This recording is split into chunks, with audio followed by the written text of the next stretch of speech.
consumers know, and they really do focus on the eating experience. So I think that's one box we can check and say, hey, our growers know that the eating experience is number one.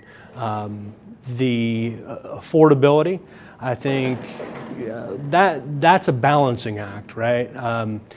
There are some apples, for example, that consumers are willing to pay a premium for because of that eating experience.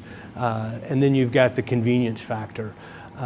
We sometimes have to remember that when we think about convenience, that packaging also matters. I think that there are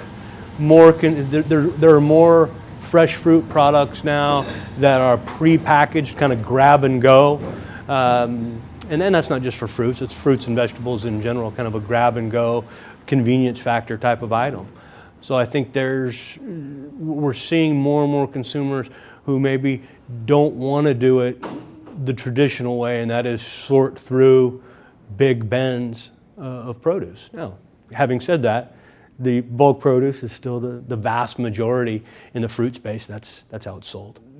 We're talking about online grocery shopping and its continued growth, not just in the U.S., but globally. And in the U.S., it's still a small percentage.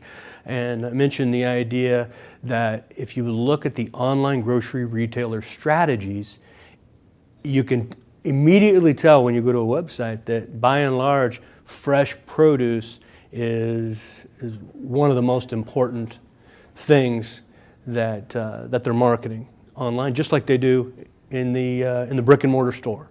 The reason for that is that fresh produce is a higher margin item. I think the way that the audience member put the question was that it was the highest. It's not necessarily the highest margin item in the store, but it usually makes the top 3 or 4. Even though online produce has a relatively good margin, that's still only a portion of the online grocery offering.